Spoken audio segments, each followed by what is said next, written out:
Hi, everyone. I'm Teri. And I'm Ella. Welcome to the Chasing Red Flags podcast, Let's Get Real. Here, no topic is off limits. And real beats perfect every time. Welcome to the conversation. Welcome to where you belong. You're part of the family now, so let's get real together. Hi, baby. Oh my God, hi, Mama. You look beautiful. I wish I could give you a hug across the screen. Oh, I'm really excited for this episode. I'm so excited for this episode. And by the way, you look awesome in pink. Oh, thank you. I mean, it is our sweatshirt, so I'm going to brag about it. Today, we're talking about something I think we all need to practice more of, self-love. Oh, it's something that you and I have both struggled with and are actively working on. So if you're listening and you're struggling with self-love, setting boundaries, or just being kind to yourself, this episode is for you. All right, so before we dive in, we just want to say thank you all so much for being here. We appreciate your support more than you know. Please subscribe to the Chasing Red Flags podcast on Spotify, Apple Podcasts, or wherever you listen to yours. And please subscribe to the YouTube channel to watch all of the episodes. All right, Ma, you want to start us off? Can't wait. Let's do it. We are so excited to welcome a very special guest today, Jenna Banks. Jenna is a true powerhouse. An entrepreneur, a public speaker, a podcast host, a real estate investor, and the best-selling author of the book, I Love Me More, How to Find Happiness and Success Through Self-Love. I see a lot of sticky notes there, Teri. Oh, God. We can go through that after. We can't wait to hear what you have to say. We are so excited. I mean, I will say I just read your book last week because I'm a little late to the game, but it is literally like a roadmap for finding real happiness and success. And it is truly so amazing. I feel like you have such an amazing way of helping readers just feel better about themselves and help make real actionable changes like in their lives that are really simple. Oh, thank you for sharing that. That was my intention, and it really warms my heart to know that someone your age, currently in college, you're getting some good nuggets from it, because that really was my intention. I was like, how do I reach myself in my 20s, and cut out all that, some of that learning experience that I had to learn the hard way. So. Yeah, absolutely. And I think for both of us, what the best part of the book is that it's packed with so many takeaways. I think that is so important to us. It's been called an inspiring account of turning wounds into wisdom. So that's very true. Can you tell everyone what inspired you to write the book? Yeah, well, I had a really traumatic upbringing, and I was raised poor in a very cult-like religious home where we didn't really get to interact with the outside world much. We were living in a literal bubble, and we had harsh punishments, and that was on the regular. And I really just didn't feel love from my parents. I wanted it desperately. My mother and father were divorced when I was very little, but I just didn't get it from either of them. I saw my mom maybe once a year at most. Talk to her once a year. I just didn't have that connection, right? And all I felt was fear from my authoritarian father. And so I ended up leaving home at the age of 14. And I talk about that story about confronting him and, how that felt, that fear that arose. I thought it was really important to write about that, because I think that's the first step, right? When we are conditioned, when we're really young, that programming then carries forward with us into adulthood. And thankfully, at an early age, I learned to question that authority and question that programming and stay true to my intuition, which was speaking very loudly to me. Now, of course, the trauma didn't end there. It was very tough afterwards, did not go any better at my mother's house, and ended up basically on my own at a very young age. Ended up dropping out of high school, got my GED, pregnant and married at 19, and then became a divorced single mom at the age of 22. Unbelievable. I was on my own, supporting myself at 22. How old are you, Ella? I am 20. I'm almost 21. Okay. So at your age, I was already a mom and I can't imagine. I cannot imagine. It's a lot. But you know what? I was really determined, and I kept saying no to the things that weren't serving me. and would walk away. I walked away from that marriage of convenience that was not serving me or our family in any way. It was very unhappy, horrible. But of course, what would you expect? Someone coming from a traumatic background, I've learned that we carry that forward into our relationships, and they are pretty toxic and dysfunctional. But thankfully, I knew enough to get away. I found stability, thankfully, in myself and my ability to, have a good career. And so I stayed put for like 17 years for the first time in my life, did not move from my lovely 2-bedroom, 1-bathroom apartment by the beach in Santa Monica. So I was very blessed to have that. And that allowed me the time to really heal and reflect. I still have done a lot of healing over time. I call it a self-love journey. Mm-hmm. It is not a one and done. It is a lifetime journey. I tell this story about how, it's the pinnacle of it all, where I'd broken up with somebody I was really in love with. Or at least I thought I did. And I went to dinner with a friend, and she wanted to know the details. Why don't you get back together? You still love him. I don't understand. And I was like, no, because I love me more. And we have to have a moment for that. No, I love me more. Like, that is just... That's it. That's everything. It's the line. It is. Yeah. I don't mean to interrupt, but you are, I can clearly say, like, it from hearing you are an expert in self-love. But again, you did say you did come from a place of self-loathing when you were younger. Mm-hmm. Was there a specific turning point that led you from going to the self-loathing to the self-loving?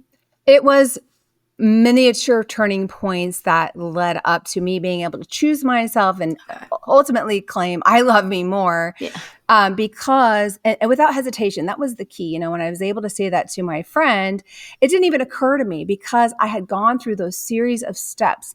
Every time I'd walk away from a toxic relationship, say goodbye to a bad boss or a bad job or a job that was no longer serving me, no longer communicate with an old friend who really wasn't a friend after all. We were just connected, by history and maybe being in the same high school together. But the friendship it wasn't really a friendship. So all those times where I was like, I'm not feeling valued. I'm not getting what I need from this. And saying no and saying goodbye and choosing to love myself more, that was literally the turning point. So I want to start with, it's a big saying right now, self-love, love yourself. Everyone's hearing it. But the way you break it down in the book and the way you describe the difference between self-love and self-care, I think is really important. So for our listeners, could you explain and break down the difference between self-love and self-care? Just simple. I like to think of self-care as what's outside of your body. So think of skin and anything outside of skin. So skin and outside of that. So getting your nails done, getting a massage, getting your hair done, going on a vacation, right? Having an experience. Yep. All these things outside of a body are what I call self-care. This is the way I have been able to break it down for myself. And they're really important. We need these things. We need to take care of ourselves like that. We need to take breaks. We need to exercise. Yep. We need to do these things. Self-love is the internal stuff. It's the saying no when that's what you feel like saying. It's the listening to the intuition when it's softly speaking to you saying, don't do that. Don't, text that person back. You don't want to get involved with this person. Pay attention to the red flags, right? Yes.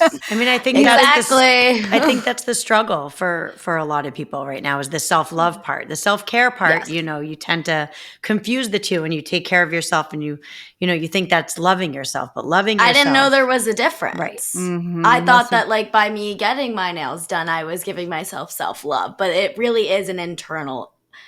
That side of it is very internal. Yeah. I mean, I could see how people would get confused, but it's not going to give you that deep fire burning within. Right. The nails getting done will please you for a moment. Yes. And it'll be done. But what happens is when you choose self-love, when you choose to prioritize your needs and your happiness, number one, when you do these things, all the things that I talk about encompass self-love, it stokes a long-lasting fire that does not burn out. Right. Yeah.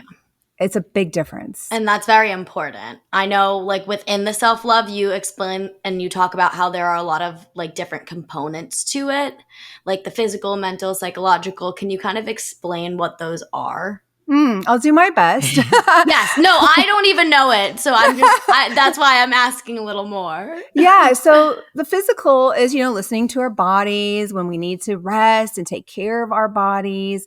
The mental is, again, like if somebody is being toxic or harshly judgmental towards you, you're feeling bad, like you're putting your mental health at risk when the self-sacrificing comes up. Yes. But yet it makes you feel depleted, that kind of stuff. The psychological, same thing. So like the psychological also, I feel like is just the old programs that taught us and conditioned us as women to not put ourselves first.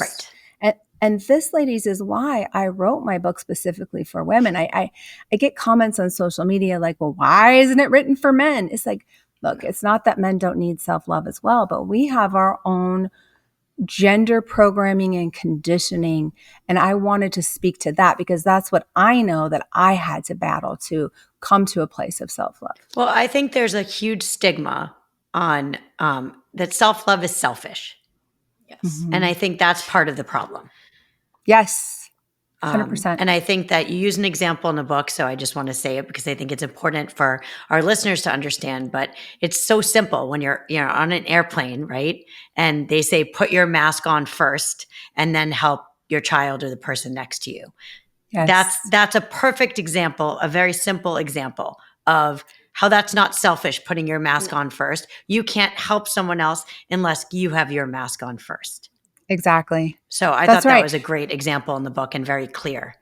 Would you mind if I also share a little bit more about that? No, I would love that. Please. Okay, let's see if I remember this correctly. So the Merriam-Webster dictionary definition, one of the definitions of selfishness, I thought was so crystal clear. It is to be concerned excessively or exclusively with oneself, seeking or concentrating on one's own advantage, pleasure, or well-being without regard for others. And I think that last part is super, super important because when you just care about yourself and nobody else, that is selfish. Right. But that's not what we're talking about here. I really love the Brain and Behavior Research Foundation's definition of self-love. And let's see if I can remember that properly.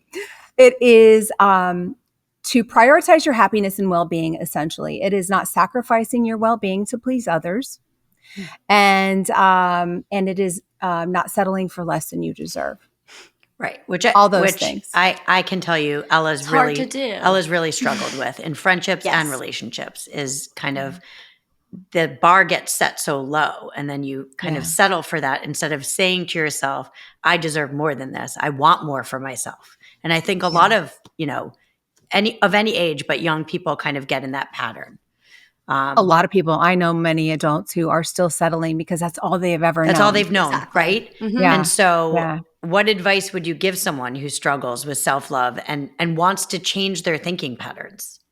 I'm trying, I will say, and I don't mean to interrupt, but like I have my specific thinking patterns and I can't seem to get away from them and I can't figure out how to change it because I want to, but I struggle. There's certain habits in the book you mentioned, and maybe you could get into it, but I know that I can recognize in Ella that were like, people tell her all the time, stop saying sorry so much. Oh my God, my boss from over the summer, literally we had an end of summer interview and he was like, you're amazing, but you need to stop apologizing. Oh, I love that he said that. You are asking questions. You should be asking questions. Don't apologize for asking She'll say, questions. I'm sorry, but I just have this one question. It's this habit. No. How do you break, even perfectionism? That's part of what we're talking about in our business is that you don't have to be perfect. These are things you really talk about. I'm going to let you kind of get into it, but these are really important for us to hear.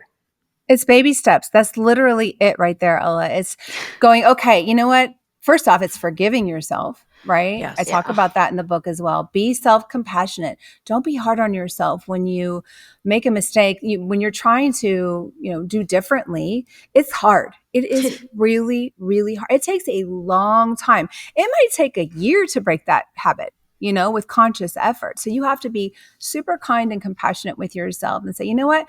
At least I remembered. Right. At least I True. remembered. Right. I'll do better next time. And that's the key, is as long as you keep practicing in your head. I'm also big on journaling. So are we. Very I big on journaling. Love it. So if you've had that experience throughout the day, like maybe you said sorry a couple different times, you're like, why do I keep doing that? Just journal about it maybe. And like, okay, maybe next time I'll do this. Or maybe, you know what? Maybe I'll come up with a replacement word just to help me can get you out give of a the couple habit. of those? You do mention those in the book. I think that would be helpful Yes. for people to hear. Yeah, like oops, or or hi. That's very bold, right? Because sorry is a shrinking down. It is. And something bold, I think, is better. Like hi. I like that. It lot. just gives you something like it's a different energy. It's a hi, I deserve to be here. I deserve to ask this question. Hi, I have a question. Yep. Instead of sorry, I have a question. Do you see the difference, Ella?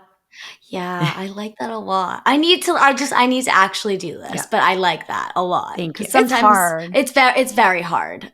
But it's hard. practice. I'm not going to lie. I always Yeah. say that It's the baby steps, it's the practice. when you have a bad habit and you've done it for so many years over and over and over again, it's the practice. If you practice the bad habit will continue. You have to practice undoing it. That's right. It just blows my mind how many people, like women, especially, I live in a building where there's an elevator, and almost every single time a woman walks out of the elevator, she doesn't do anything wrong, but she says, sorry. Right. Why are you apologizing for walking out of an elevator? You would do the same thing, Ella. I know, I would. She would. Wait, we were just texting in our Chasing Red Flags chat today, and I apologized for sending a video. And I was like, sorry to send a video, but do you think this looks good? Why say Why sorry? Am I apologizing for that? Exactly. No. So it's the little things, Ella. It's going to take a long time to break the habit. Yeah. I'm not going to lie, but you might get there sooner than you think once it starts to feel good. Yeah. And then you've practiced it. Pretty soon it becomes unconscious. And that's the thing. The sorry is unconscious right now. It's subconscious. The key is to reprogram our subconscious so that the new programming becomes subconscious. Right. And that's the goal. I have to say, like, even up until a handful of years ago when I was still single, and I had the boundaries issue because I hadn't been single for a while. And so dating put me back in this whole thing where I had to deal with boundary crossing people that I would date. And it's just, I was like, oh, okay, I got to deal with this again. And it was hard. It was hard to figure it out. And sometimes I wouldn't be able to do it on the spot. But what I would do is I would go home and I'd reflect on it and I'd journal on it and I'd say, okay, how can I have done this differently better? How could I have done this differently next time? Yeah. And so I will write it out and rehearse it. I'll picture it in my head too. Right. Like next time I will say, don't touch me like that. Yeah. Why can't I do that? It's my body. Right. I can say whatever why do I have to worry about being nice? I don't. Right. She does. It's the same thing. If someone's flirting with you excessively and then you leave and you say, oh, he made me so uncomfortable. Why weren't you strong enough to say, you're making me uncomfortable? In the moment. Right? In the moment. Because she feels bad for them. Right? Exactly. Well, exactly. I'm always like, oh, I don't want to make them feel bad, but it's like, you're the one that just made me feel bad. That's I'm right. apologizing for that. Right. Yeah. Did I not say something for that? Right. They're the ones who made you feel bad. So that's what I talk about, prioritizing yourself and your needs. Right. You have to come first. And it's a huge switcheroo from how we were programmed as women. Right. Very much. This is a little off topic, but only because we're talking about the self-love and reprogramming. As somebody that is in college and I'm starting applying for internships and I'm entering the working world, it's a lot of stress. So I am like curious how this self-love aspect can help me in my career going forward. Just make sure you are doing what pleases you. I think that's a big one, right? Because we can get caught up in the money and the glamour of something or whatever and think, oh, people will like me if I have this job. I will please my mother. She'll be proud of me if I have this job. Instead of, and we all have that, especially coming out of college, which I can't really speak to, but I can relate in that, you're got all that old programming that you might not, I imagine, you probably didn't do this, but Teri, but a lot of parents will project, right? They are like, I want you to do well. You need to have a 4.0 grade average. I'm like the opposite. I keep saying C's get degrees. I love it. I will say, going off of that, I don't mean to interrupt you, Mom, but like I have a lot of friends and just people here who have like a mindset, and this is what they're doing, and this is what their parents want them to do. And I am really working on not letting them influence me and my process, and making sure that when I'm applying to jobs and when I am talking to people, I am truly talking about what I'm interested in and what I want to do, and not what's going to make the most money. Because again, at least for me, it's very hard. Happiness isn't necessarily money-wise. It's like what I'm doing. I'm enjoying what I love. I'm surrounded by people I like to be around. It's very hard to get caught up, right? When you're in college and everyone's applying for certain jobs, and Ella obviously has her own business also, but it's amazing. It is. It's incredible, and she's incredible. But I think as a parent, our job is in this culture right now, right? In this achievement culture, is to say happiness, loving yourself, being in a good place. Like my husband gets up every day and he loves his job. He loves what he does. That's so much more important than the fact that he could probably switch jobs after 22 years and make more money, because he was able to come home and go to the kids' games and be a parent that was around. And not travel on the weekends. weekends. And those qualities and those things were self-love for himself and for us.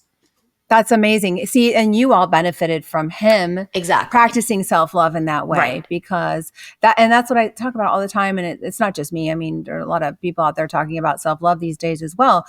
And it is about, just being better for yourself, but in turn, it has the trickle down effect, and that you are better for everyone else. When you take care of your happiness and your needs, you are the best version of you, and everyone gets to benefit from that. Right. Yeah. So, okay. So there's a couple of things I think anyone listening is going to want to get a notepad out for if they don't have the book. And one of them is where you talk about the saboteurs of self-love. Oh, I highlighted that. So I know Ella highlighted the entire section. There's a lot of yellow in her book. So could you just talk about a couple of those that would be relevant and important for everyone to hear? Well, sure. So I don't know if I have them all memorized. It's been a minute since I've written the book, but and there are more than 7, by the way. As I've continued writing and investigating and researching self-love post authoring the book, there's just like even more nuances I've uncovered. But I actually do feel I covered most of the big ones and a lot of the little ones as well. So it is quite comprehensive. But some of the saboteurs, of course, is never saying no. Right? Me. I say no a lot, so we'll talk about that after. Continue. I think it's really, this is a big one, because it goes into that people pleasing mentality, and we just think the more that we please others, we're being a better person, and it makes us good people, and that they'll like us more, and we'll get that love we want. But ultimately, it doesn't do anyone any good. In the end, people end up seeing you as a doormat, having no boundaries. They don't respect you as much. And I'm talking everyone: kids, family members, partners, friendships, everyone. Yep. So never saying no is not good. And it's again, old conditioning. We think, we'll just try harder and please more. And then we'll finally, it's that actually sabotages our self-love game. Right. So that's a big one for sure. Relying on false hope. Yep. Red flags. Thank you for bringing that up, Teri. Big red flag. Ella, another.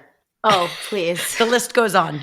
This section was like Ella. No, this whole book is literally me in like a nutshell, but it's perfect. Oh my gosh. I'm so glad it found its way to you, But Ella. that's why I feel so no, but that's why it helped me so much, and it's continuing to help me, and talking about it now is helping me so much, because I just am continuing to improve on it. That's amazing. I can't wait to see you, how you feel about yourself and your self-love journey 5 years from now. I feel like it's going to be night and day, but you are on such a good path. I mean, honestly, what you're doing now, the work you're putting in now, is exactly what I was hoping for, with someone your age. That is the goal with the book and the self-love movement. If we can get our girls, our women, our young women, confident at a young age. I look at your list. I'm looking, so I'm going to tell you. And it says, needing external validation, allowing social conditioning to guide you, letting guilt override you, relying on false hope, ignoring your intuition. I think if a lot of people wrote those down and really thought of if they do them, a lot of people would say, I do a lot of these, right? More than I should. Right. And so, I mean, we all do. I did so much. And I can't tell you, guilt still doesn't come up from time to time. right. It's just an old, but I know what to recognize it for what it is. I remember you guys had Dr. Nadine Macaluso on one of your We episodes, did. Yes. She's incredible. Did you saw I quoted her. We did in your book. Yep. Yep. And Yeah, she's she's- incredible. And they talked about, Ella's toxic relationship. And she gave a lot of tips, which were super helpful to our listeners also. That's amazing. Well, I quoted something she talked about, guilt, and I just want to mention that real quick. Yes. Guilt does not necessarily mean you're doing something wrong.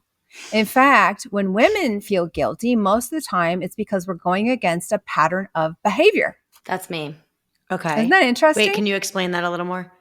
Yeah. So that guilty feeling when we say no, when we set a boundary, when we tell the kids no to something, or we tell, our partner, hey, I'm going to go out and spend some time with the girls. I need some me time.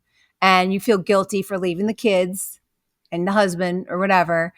That guilt does not mean that you're doing something wrong, but we translate it like that. Right. It actually means you are breaking a conditioned pattern of behavior. So how do you stop feeling guilty? It's going to come up. I mean, you've got to just go, oh, there's that guilt. And You got to recognize it. You got to recognize it. Yes, but okay, so that's my question is like what happens when the fear of like this discomfort keeps you from saying no in It a will way? eventually go 'Cause, away, like, I promise. But you mentioned like it can lead to like poor friendships or depression, anxiety, and like yeah. burnout, and like often saying yes when we do want to be saying no because we don't want to disappoint. That's right. And So we don't want to it's- feel guilty. Right? Exactly. So it like all correlates together. It's like it's like, I mean, this is going to sound really out there probably, but it's like somebody programmed these little women robots Yes. to be like subservient, Yes. right? Yes. But the program, we're awakening to the program now. Right. That's what that is. It is, So it doesn't yeah. mean that the program doesn't exist. Yes. And I think It part is- of your journey and your self-love and I love me more is saying I love me more than saying saying yes all the time when I want to say no. It's like you almost have to, like I said, it's practice. Like keep it in your journal, keep it on a sticky note, right? And just remind yourself of the things that are okay and don't feel guilty about it and don't feel shameful. I know that you talk a lot about owning your own story, which is what our whole business is built on.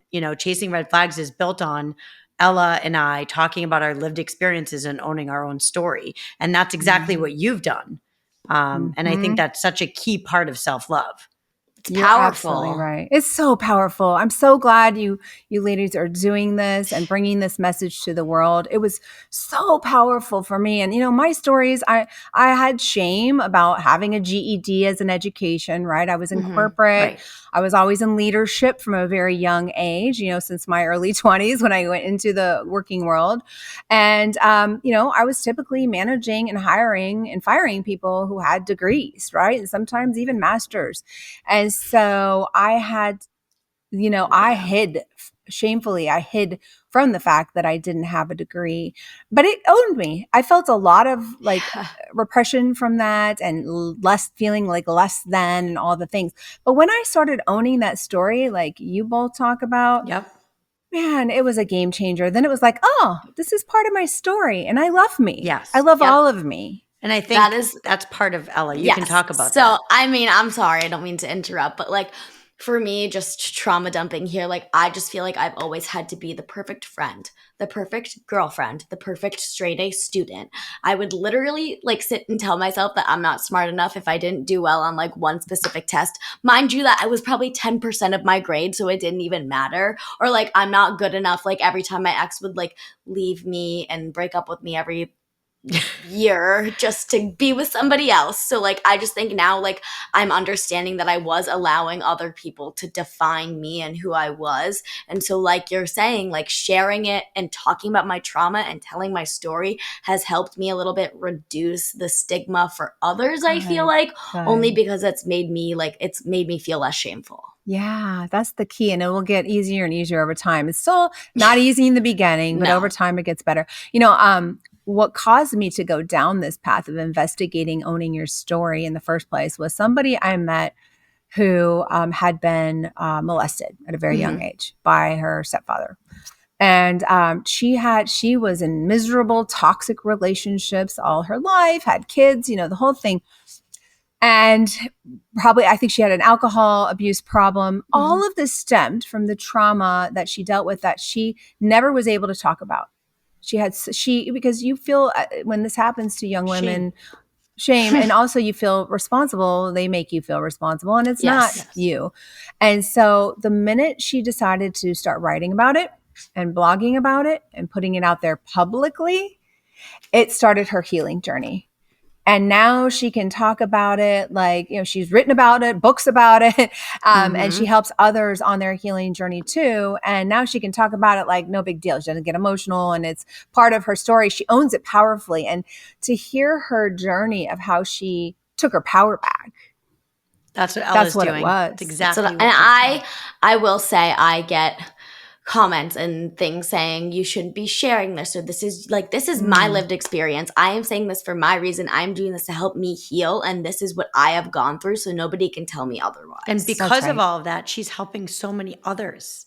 Yes. So many other women have reached out to her saying, because you shared your eating disorder, I'm going to be more open about mine, or any of the I stuff. was drugged at this, like at a bar. Like I went through that experience. It's just, I was cheated on. I feel like it really makes me, I don't need other people's experiences to validate mine, but it does make me feel safe to know that I'm not alone in it. Yeah. And I want to help other people know that too.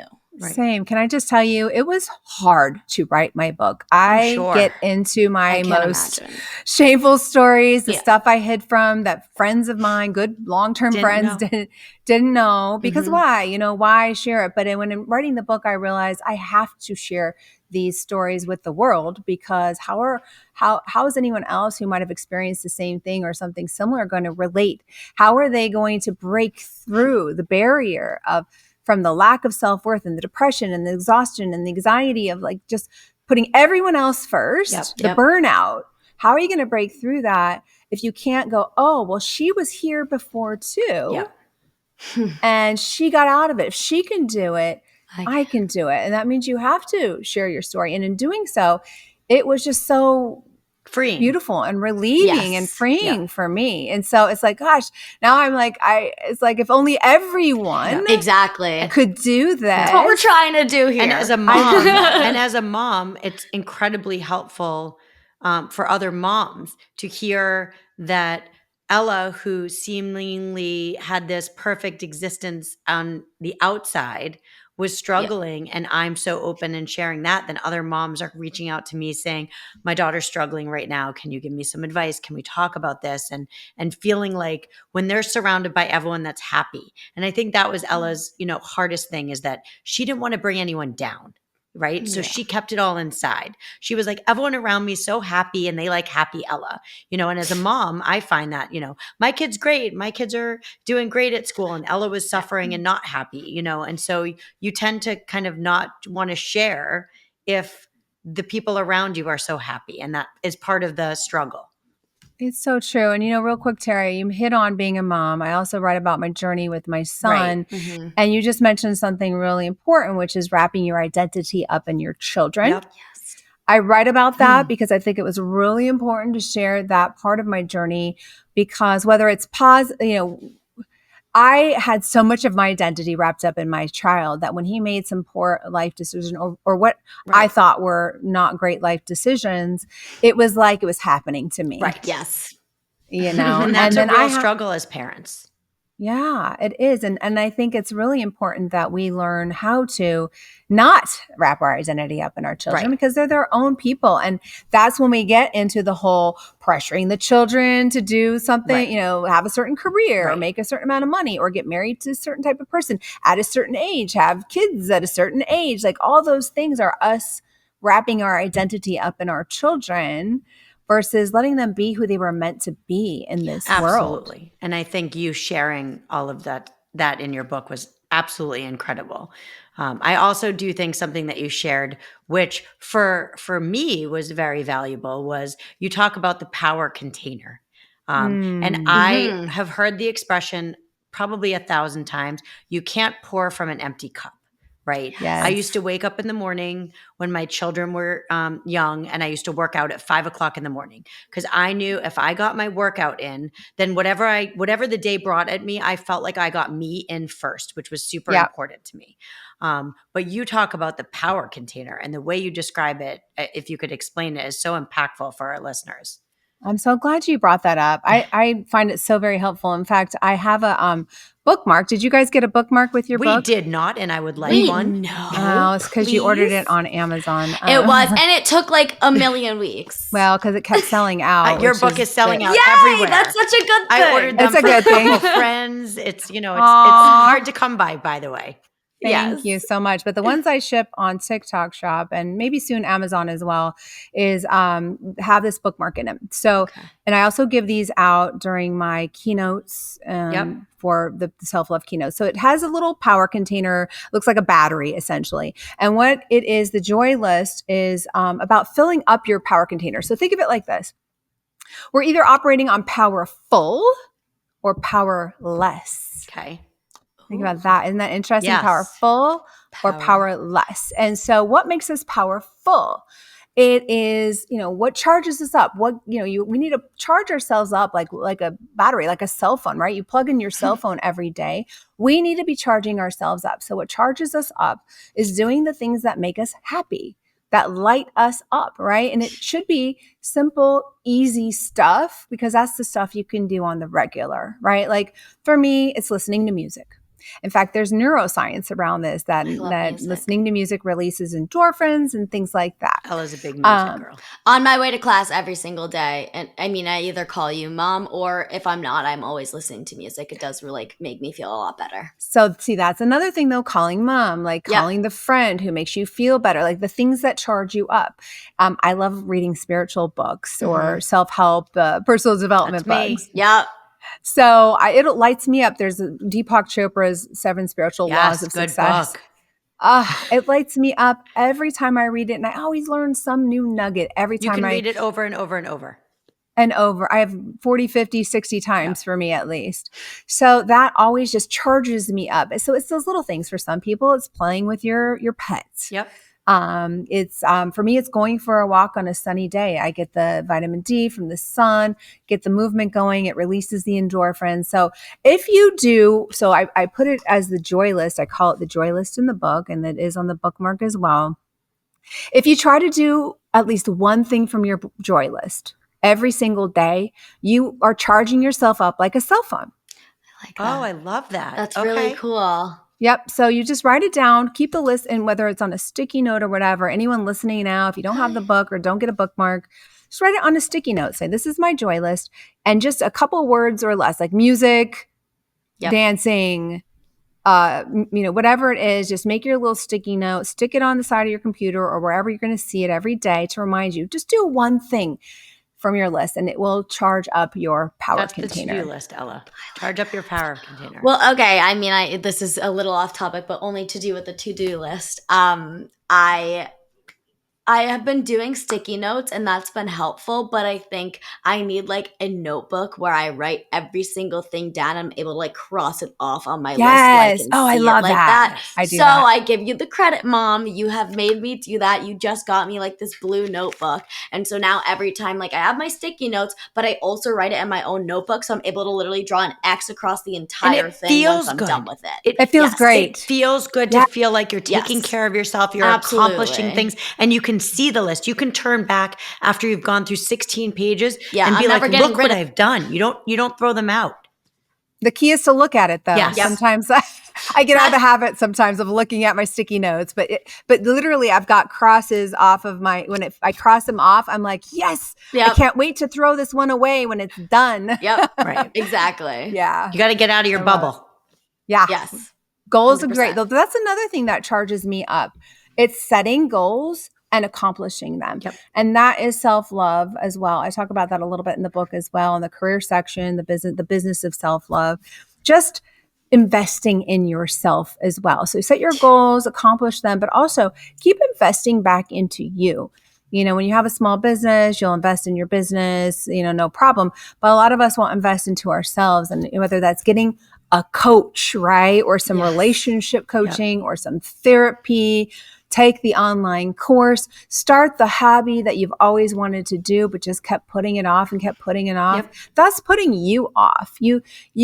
Money is currency. I love how Deepak Chopra talks about money, currency, right? Currency is current. The root word is current, like to flow, the Latin word meaning to flow.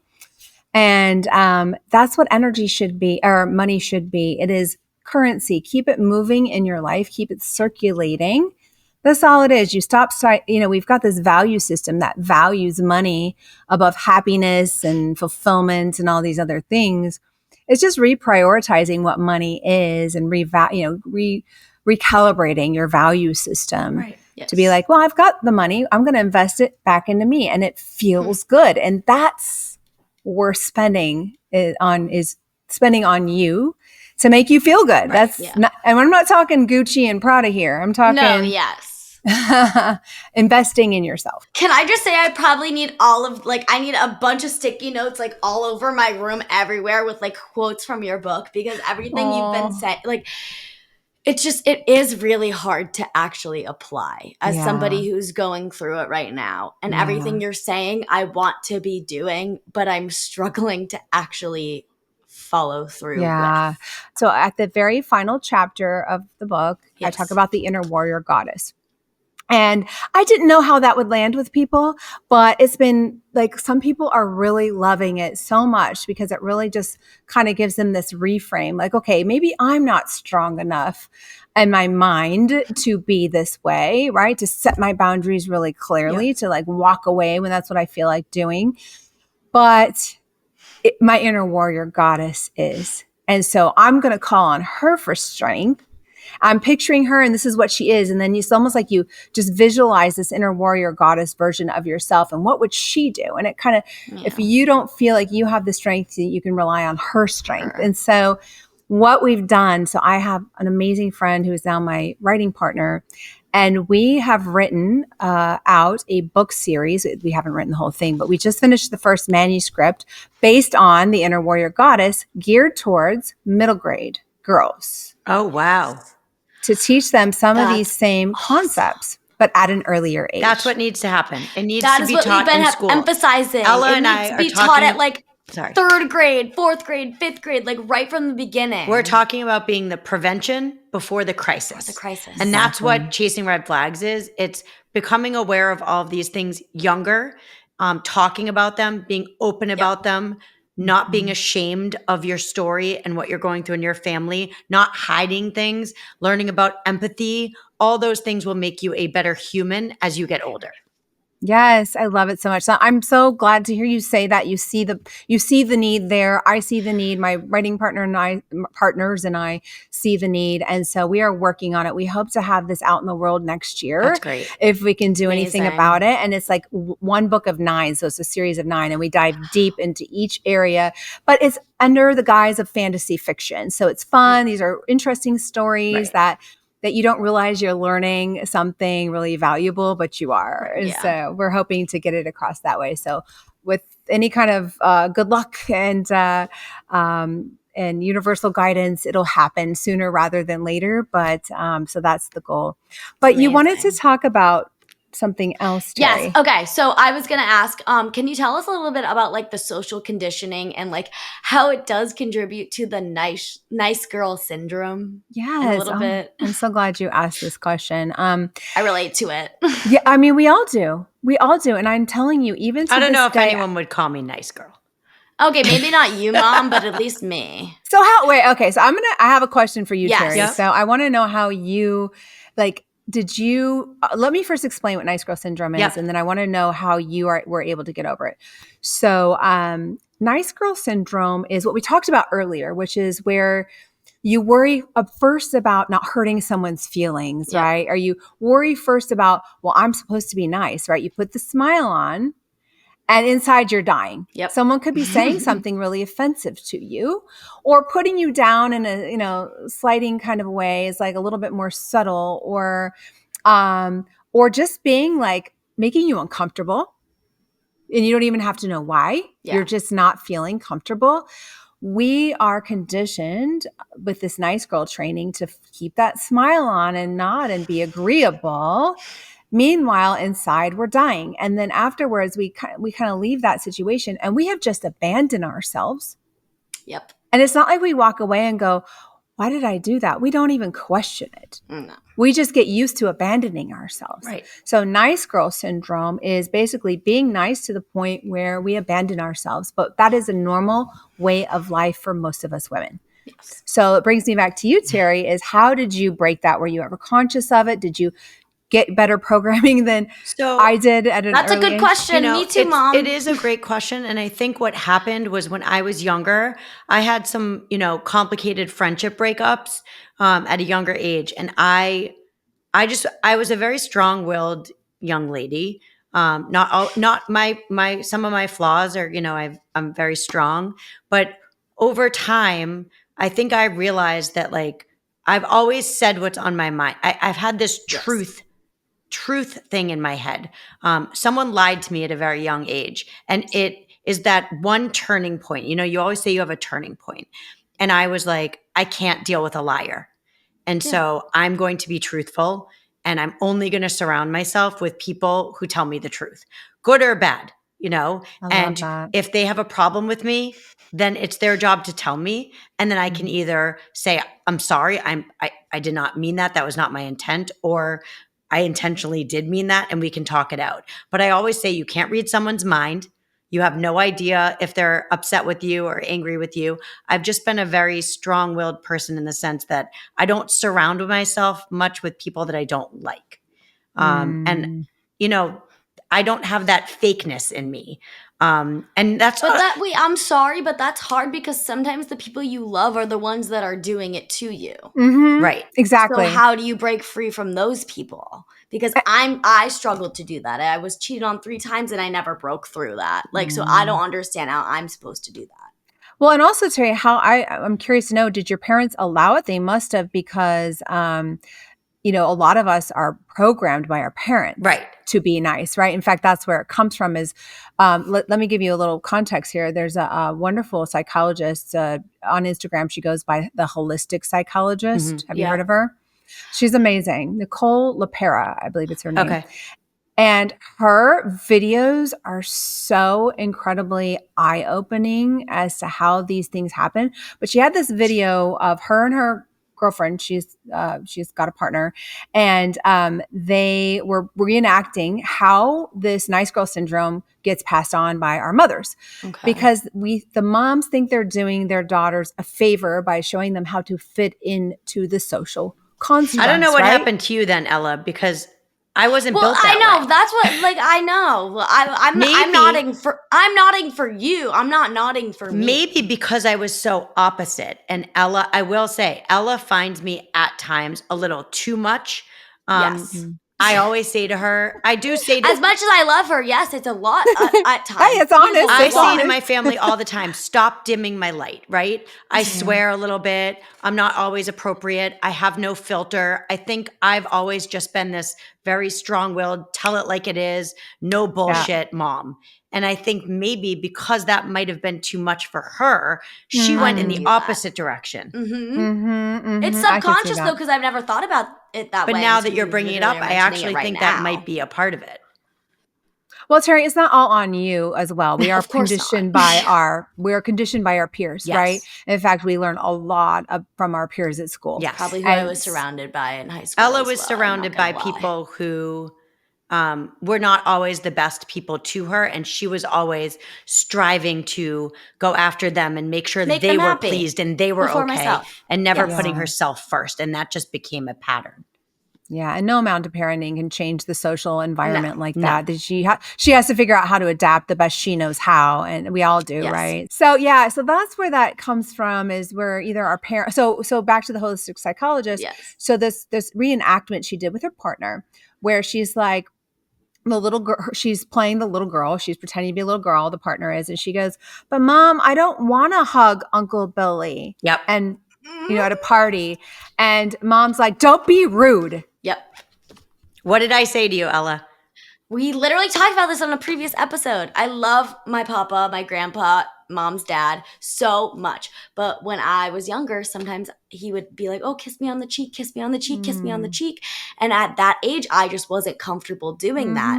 And so you, mom, like not stood up to him, but we're just like, Ella's not comfortable with that. So just like, I had a give really her a good high talk with him. five. I said, Yep. Oh, that's so I said, good. Dad, That's so good. she's younger and she's a Yep. young girl, and you're teaching her that because you're an older man, she has to do what you say. So all I'm asking you not to okay. do, Dad, is give her a high five and not tell her that she has to kiss you. And he was amazing. And he was like, Just oh, talked about I it. don't know if he got it fully because it's a generational thing and he just Yeah. wants his hug as a grandpa. Yeah. But Yep. they started high-fiving. But I noticed that it was I mean, making now her I've gotten to the uncomfortable. age where I love giving him a hug and a kiss on the cheek. Of but course. but I was able to choose when I did that myself. And I think that was I appreciate important. her as my mom so much for standing up for me in that way when I was too young to. That's a Because big I feel like that's something deal. we need. Yeah, that's a big deal. Your mom has given you a really good head start and leg Thank up you. as an adult at your adult life. So it might have felt a little over, maybe a little much when you were younger. Yes. But I think, as we get older, we appreciate those Exactly. things. So yeah, So it's amazing that you had that. While we're talking about this, actually, how do you know if you're surrounding yourself with the right people? I think you talk about that in the book. So I think that's an important thing to touch on. I think we attract, and this is just my own 2 cents, my own observation for my own life, which is, and that's all anything is, right? I'm not a psychologist. I'm an expert in me and what I had to get through to get, to a place where I could say, I love me more, right? Right. That's my expertise. But I find that relationships are not all relationships are meant to be forever. Right. Not all friendships, not all anything, right? And so some relationships come into our lives to teach us what we need to learn. And so That's so important for people to hear because It's taken me a long time to realize that. yeah, and you mentioned that, you have to ask yourself, do I like who I am with this person? That's I right. think in your book you strengthen that. You say, can I be my full self with this person? Yeah. And also, do I like how I feel with this person? Yes, that's key. So those Yeah. 3 things which you touch on, I think if someone just really thought about that a little bit when they were with other people, they might realize maybe they're surrounding themselves with the wrong people. Wrong people. And here's a little scary fun fact. I need to do some data on this. So I have the exact place that I read it. Like, it was a very reputable source, but it was a research study that was done. And we basically, if you are around people who smoke, for example, and you don't smoke, there's an 80% chance you will become a smoker. They say they do say that. It's a big thing that the people around you say a lot about Yes. who you are. I had a huge epiphany about the power of choice and free will, and that is really what we have as humanity. That is the most powerful thing that we have is the power of free will and the power of choice. At any time, you can choose something different. We are literally, our entire life path is based on choices we have made in the past, and so what you're choosing today becomes your future for tomorrow. So choose wisely, that. and you can always choose differently. Absolutely. You might have chosen to do one thing, but you can go, you know what? I don't choose that for my future. Right. If you are trying to change what you chose and you're going towards that goal, how are you supposed to handle it as you're going through that transition? Forgive yourself. A lot of forgiveness, Ella. Yeah, because Lot of I think I have a lot of trouble. I blame myself a lot. I always think it's my fault. I always am like, if I didn't do this, if I didn't do this, if I had said this instead. And I think that's very hard. That's so, you can't do that. You can't do that. You can. I like to reflect. I'm a big fan of reflection and saying, next time I would do things this way. But to be hard on yourself as if you made some kind of mistake, you only did the best you could do at that time. With the Which makes knowledge it of the information that you had at the time. Yeah. That's right. And it makes it easy to forgive yourself, right? Because you didn't know any better. You did the best you could at that time with the knowledge you had at that time. So if you just forgive yourself, be kind to yourself. I talk about the self-compassion exercise that was done at the university. There's science behind it. When you beat up on yourself, you put yourself in fight or flight. The sweat mechanism, the fight or flight starts to respond. And you're actually lowering your immune system. Yep. Don't be hard on yourself. You are actually not loving yourself. You're sabotaging your self-love when you're hard on yourself. So just be as kind and compassionate with yourself as you can. Doesn't mean be like, okay, I made a bunch of mistakes. I just can keep on making mistakes all over. No, learn your lesson, but be kind to yourself along the way, Okay, so we got to wrap up with some takeaways. I love that. This is good takeaways. Can you share your top couple life lessons for our listeners? I mean, it's going to just tie back to this, which is choose happiness. Yep. Happiness is a choice. Yeah. And choosing to light yourself up, charging yourself like every day, you can get used to misery just like you can get used to happiness. Yes, you can. Choose happiness because it is a much more fun place to be.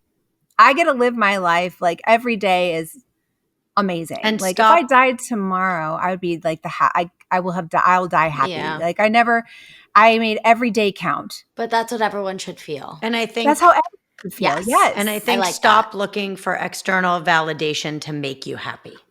Yeah. Yeah. Your choices should make you happy. What you choose to do.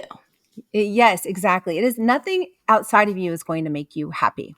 You'll find temporary moments of lightness and bliss, like, okay, I love getting a massage. That's great. That's going to make me happy. We're going to Italy. It'll make me happy for a minute, but it's not going to make me genuinely happy. I could be there and be miserable. If I haven't solved my day-to-day happiness, I could very well be miserable in Italy. Like an external thing will not bring you happiness. But the problem is we're always chasing it. And in this system we have here in the Western culture of like constantly chasing that next goal to achieve happiness. If I have more money, if I have the bigger house, if I have the Maserati, then I'll be happy. And it is just never found outside of you. Right. Never. So I love that.